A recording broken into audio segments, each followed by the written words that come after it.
There was a belief that a woman who couldn't have children after 3 years of marriage was useless. This idea is out of touch with modern society. It's a backward way of thinking. Sadly, there are still those who carry the assumption that all women can and will become pregnant and give birth. And there are those who label women who can't as useless. My name is Ashley. I'm a 25-year-old housewife. I am unable to conceive. I have been weak and sickly since childhood with little physical strength. I often missed school. I didn't play with friends much, so I was shy. I had pale skin, was very thin, and didn't talk much. My parents considered me a defective product and despised me. They wished I would die sooner because I was a burden. All their love went to my older sister, Emily, who was 1 year older than me. Emily was healthy, unlike me. She had beautiful rosy cheeks and big, lovely eyes. I also had big eyes, but my thinness made them look sickly. My wealthy parents focused all their attention on pampering Emily. They bought her anything she wanted. I was left behind on family trips due to my illness. Hired housekeepers and nurses mechanically took care of me. I wasn't considered part of the family, so I never received souvenirs. Being treated as defective by my family was hell. I had no friends to talk to and I was lonely. My parents wanted to get rid of me as soon as possible. When I became an adult, they quickly married me off. My parents gave a large sum of money to my husband, Kevin. It was compensation for taking care of a weak, infertile, and defective person like me. Kevin, who was in financial trouble, married me for the substantial financial support. I was a full-time housewife. I was unsure whether Kevin was working or just having fun. However, he always came home late and drunk. Our marriage was based on money from the start, so Kevin never had any affection for me. Be grateful that someone like you, who's useless, even got married. I was repeatedly told the same thing as my parents, that I was useless because I couldn't have children. I still couldn't get pregnant after several years of marriage. However, there was one thing that saved me after getting married. Although Kevin treated me coldly, my father-in-law and brother-in-law and his wife were kind to me. My father-in-law, who'd known me since I married his son at age 20, treated me like his own daughter. My brother-in-law Mike and his wife Maria cared about me, especially Maria, who was worried about me. Ashley, you don't need to be like a doll and do whatever people say. Mike works for a big company and Maria also has a job. She even runs her own interior design office. She's a cheerful and wonderful woman. Maria is also very caring. Knowing that I spent most of my days alone and lonely, she came to check on me. At first, we just had tea and chatted. But eventually, she started teaching me various things. Try to get a qualification in something, even if it's just a hobby, she advised me. I told her it was impossible because I hadn't gone to school enough. Seeing that I was down, only able to do basic housework, Maria said, "If you can do basic housework, you can do most things. Learning something new builds confidence." At Maria's suggestion, I started studying for a color certification. I later learned that my father-in-law had consulted with Mike and Maria about me. Ashley tends to underestimate herself. "I wish there was a way to boost her confidence," my father-in-law said. "Introducing her to new areas of study could help," Maria suggested. Mike and my father-in-law agreed with her suggestion. Although my parents used to say that I was weak and slow-witted, I found studying enjoyable. I gained a bit of confidence when I passed a certification exam while studying during my free time. I was happy because I had always thought I couldn't do anything. I wanted to study more and aim for higher levels. However, when I told Kevin, he just scoffed at me. Must be nice to be able to waste time on useless studying. For the first time, I didn't feel hurt by his words. Instead, I felt angry. I finally let out the dark feelings I had kept inside. Are those the words something an unemployed person who relies on money from his wife's family should say? Kevin was taken aback by my sarcasm, as I had always been submissive. He got angry at being confronted with the truth. "Shut up. I'm different from a defective product like you. I'm going to make it big," he shouted. I didn't hold back in my response. "You know, they call people like you big mouths." Furious at my defiance, Kevin kicked the wall and stormed out of the room. He probably went out to drink and have fun to blow off some steam. I understood that my parents wanted to get rid of their troublesome daughter, but I wish they had chosen a better partner for me. However, if they had that kind of mentality, they wouldn't have neglected their weak daughter in the first place. Marrying Kevin was a mistake. I ended up married to a loser who used the money from my family to play around. But ironically, it was Kevin's family that broadened my narrow perspective. After that incident, Kevin didn't come home for several days. I knew he was with my sister, Emily, but I didn't do anything about it. Emily had divorced her husband and given up custody of her child. My parents still doted on her. That's why they allowed Kevin and Emily's affair to continue. I could clearly see the intentions of my parents, Emily and Kevin. They were probably planning for Kevin to divorce me if Emily got pregnant.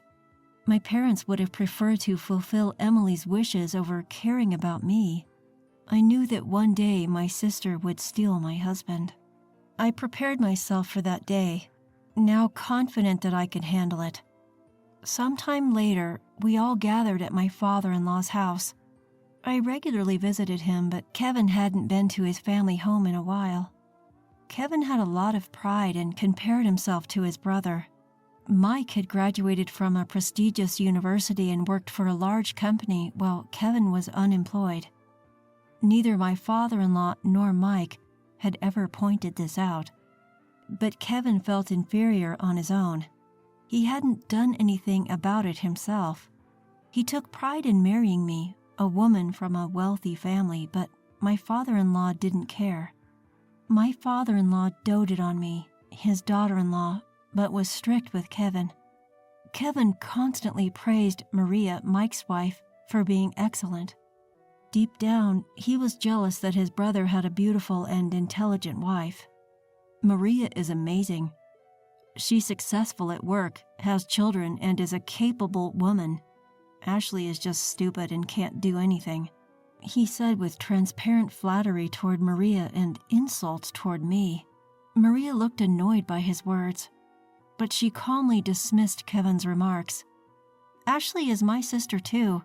I don't find it amusing when my sister is insulted," Marie replied. Mike nodded in agreement. "Kevin, think about yourself before comparing Maria and Ashley," Mike warned. Kevin clicked his tongue dismissively. I felt embarrassed by Kevin's childish behavior. I understood that he felt inferior to his successful brother, but he needed to grow up. My father-in-law looked at Kevin with bitterness. He had treated them equally, but the siblings had turned out so differently. He had sighed about it to me. But today, my father-in-law cleared his throat and scolded Kevin. "Aren't you ashamed, Kevin? Relying on Ashley's family money and not working? Ashley is a good wife. If you're a husband, support yourself. Don't you understand something so simple?" Kevin's face turned red with anger. "Dad, Ashley was useless and dumped on me. That's why I'm just returning the favor," he retorted. Mike answered on behalf of his father. "Kevin, I don't want to say this as your brother, but your mind is rotten." Usually calm, Mike's sharp words made Kevin curse and storm out. As I tried to stop him, my father-in-law held me back. "I'm sorry, Ashley. I hoped he would become more responsible after getting married, but it seems that's not the case." With their shoulders slumped, Mike and Maria sighed beside my father-in-law. As I quietly bowed my head and tried to leave, Maria stopped me. "Don't worry, Ashley. Everything is prepared." I nodded and left my father-in-law's house, returning to the chaotic home where Kevin was raging. The room was a mess, destroyed by Kevin in a fit of anger. As I stared in disbelief at his childish actions, the drunk Kevin raised his voice. "I'm divorcing you, the infertile one. I'm going to marry your sister." Kevin laughed, bragging that my parents had already given their consent. So Kevin chose Emily after all, I thought. My parents had always given Emily everything she wanted. Even if it was my husband, they didn't mind. Kevin knew I couldn't have children when he married me. It was convenient for him to use me as a wife. However, Emily wanted Kevin, and my parents condoned their affair. They probably wanted grandchildren now. So they would use Emily's pregnancy as an opportunity for her to marry Kevin. It was something my parents were capable of doing. When Emily divorced before, she gave up custody of her child, saying the child wasn't cute because they weren't attached to her. Emily was the type who loved herself more than her own child. I felt sorry for the child Emily and Kevin would have. Would a child born to such selfish parents be happy, I wondered. Kevin, not understanding my concerns, mocked me, telling me to leave because we were divorcing. "I'll pay you alimony, you good-for-nothing." The shameless man didn't even realize that my parents would be the ones providing alimony. I signed the divorce papers, took my essentials, and left the house. Instead of going to my parents' house, I sought refuge at Mike and Maria's. I had been consulting with them about my suspicions about Kevin and Emily's affair. Mike said with a gloomy face, "I wouldn't put it past Kevin." That's when Maria started preparing for the worst-case scenario. Mike and Maria had a young child. When I arrived at their house, their shy child peeked out for a moment before hiding again. He was a cute boy who resembled Maria. According to Mike, his son was extremely shy. Maria, Mike, and I discussed our plans for the future. Maria had already arranged a place for me to live. I would be staying in the company housing of Maria's interior design firm, and I was going to work at Maria's firm. I was anxious about whether I could work, having never worked before. However, Maria assured me with a smile, "Don't worry, Ashley, you can do it." Maria took care of me, and Mike handled the paperwork. I severed ties with my family after the divorce. Mike explained the situation to my former father-in-law and concluded, "Dad, we are cutting ties with Kevin too." My former father-in-law was disheartened but not surprised. He told me to come and visit as usual since Kevin was no longer related to us. That's how I officially divorced and became independent. I received alimony from Kevin and severance money from my parents. I returned the severance money without using a dime. I didn't want to use my parents' money ever again. I started working at Maria's interior design firm. At first, I learned the basics of the job from one of Maria's subordinates. His name was Stephen, a cheerful man around my age. He taught me in between his busy schedule and chatted with me casually. One morning, I was the first to arrive at the office and cleaned it, surprising Stephen. "Wow, the office is spotless." He happily helped me with the cleaning. When I apologized, he tilted his head, puzzled. "I've thought this before, but why do you apologize when you haven't done anything wrong? We're equals. We work together." This was the first time someone told me we were equals. I had always felt inferior because of my weak body and inability to get pregnant. I believed that I was burdening others by living. In reality, the capable Stephen should have been in a higher position. But he laughed it off and said that if we worked together, we were the same. I felt embarrassed by my own self-deprecation, realizing that there were such generous men out there. At that moment, Maria came to work a little early. She looked at Stephen and me, smiling. "Oh, Stephen, did you finally get close to Ashley?" Stephen turned bright red at Maria's words. I didn't understand what she meant until Maria whispered to me, Stephen wanted to talk to you alone and was waiting for a chance." Stephen blushed and said, "Director, we agreed you wouldn't say that," before leaving for the break room. Maria playfully slapped my shoulder as I stood there, dumbfounded. When I finally understood the situation and blushed, Maria said, "Stephen is such a good guy. It seems like he's liked you since you first came into the office. But I'm divorced and I have a flaw." Maria exchanged glances with Stephen, who had prepared a cafe latte for her. Then she patted my bowed head and confessed a shocking truth. The son Maria and Mike were raising wasn't their biological child. In fact, he was a child of Maria's relative. They had taken him in after his parents died in an accident, so he was essentially adopted. Maria and Mike prioritized raising the child who had lost his parents. My former father-in-law knew about it, but Kevin didn't. That's why I didn't know until now. Maria said while looking at Stephen and me, sipping her cafe latte, with a warm and gentle voice, "When our first son called us Dad and Mom, I cried.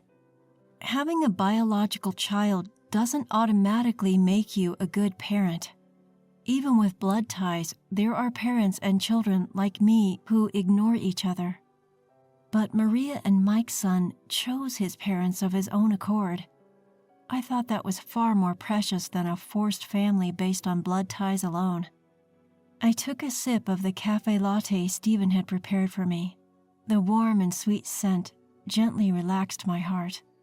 About 3 years have passed since then. I married Stephen. We got married about a year after we started dating. When I apologized again for being unable to have children, he got upset with me.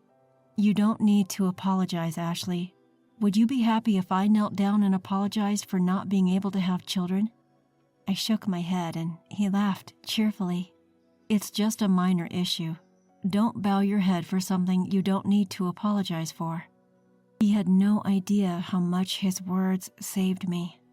Even after remarrying, I kept in touch with Maria, Mike, and my former father-in-law.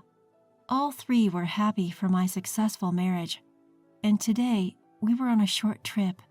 It was a tourist spot that Maria had once told me was fun when she visited with her family. I was sitting in a chair, waiting for my husband. He said he needed to use the restroom, so I was resting at a nearby tea shop. Then suddenly, I heard a voice from behind. "Ashley?" It was Kevin, my ex-husband. Behind him was my sister, Emily. Emily was still beautiful, but her makeup had gotten heavier. "You're still so gloomy. Traveling alone after the divorce?" Since I hadn't told my parents about the remarriage, Emily thought I was single. As I ignored her, my husband returned. "Sorry, Ashley, the restroom was crowded." My husband looked puzzled at Kevin and Emily. He definitely wanted to ask, "Who are these people?"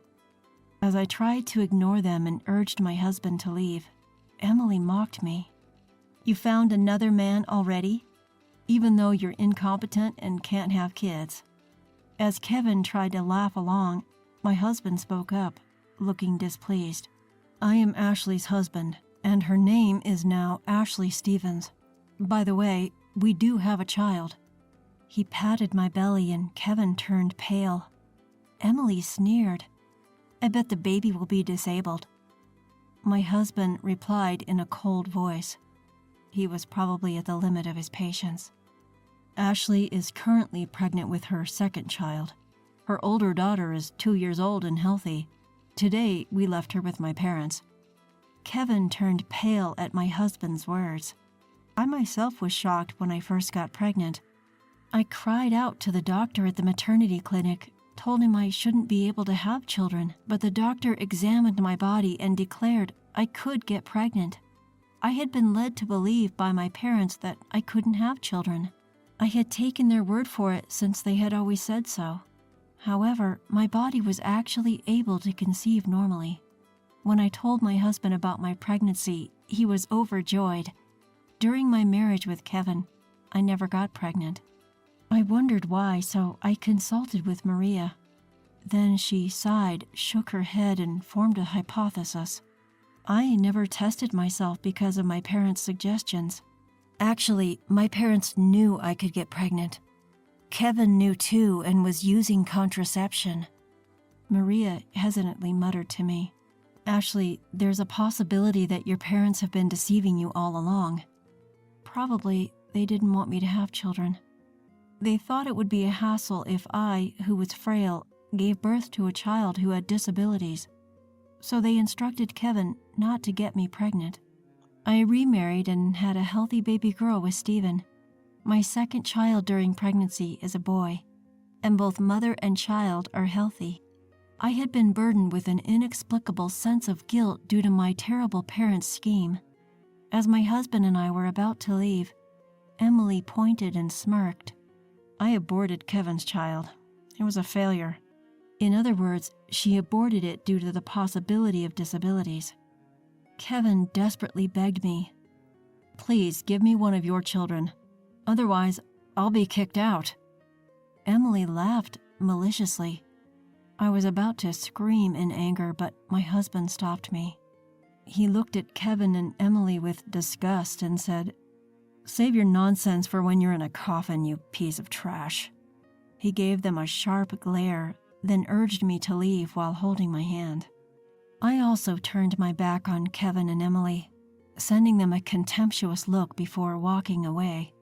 I felt like I had seen something incredibly bad for their unborn child. Later, I safely gave birth to a baby boy. Caring for my 2-year-old daughter and infant son is difficult, but my husband helps me. As for my ex-husband, Kevin, he was eventually abandoned by Emily. My parents were also kicked out once they were no longer needed. According to my ex-father-in-law and Mike, Kevin is in debt and struggling financially. They turned him away when he came asking for help, dumbfounded by his situation. And my selfish parents and sister Emily also ruined themselves. After divorcing Kevin, Emily indulged in affairs with married men and ultimately met her downfall. She was sued multiple times by her lovers' wives and had to pay alimony. In the process, she gradually lost her fortune and credibility with those around her. Even my parents couldn't stop Emily. Finally, due to Emily's selfishness, they lost all of their assets. Moreover, foolish Emily borrowed money from a shady company and is now being chased by a huge debt. My parents and Emily are homeless, but it's not my concern. They are not my family. They are just blood-related strangers. My precious family consists of my kind husband and 2 beautiful children. It doesn't matter what happened to my parents, Emily and Kevin. As I changed my son's diaper, my husband played with my daughter, laughing. Seeing his smile, I truly felt grateful to have met him. I smiled while watching them, and my husband looked puzzled. "What's wrong, Ashley?"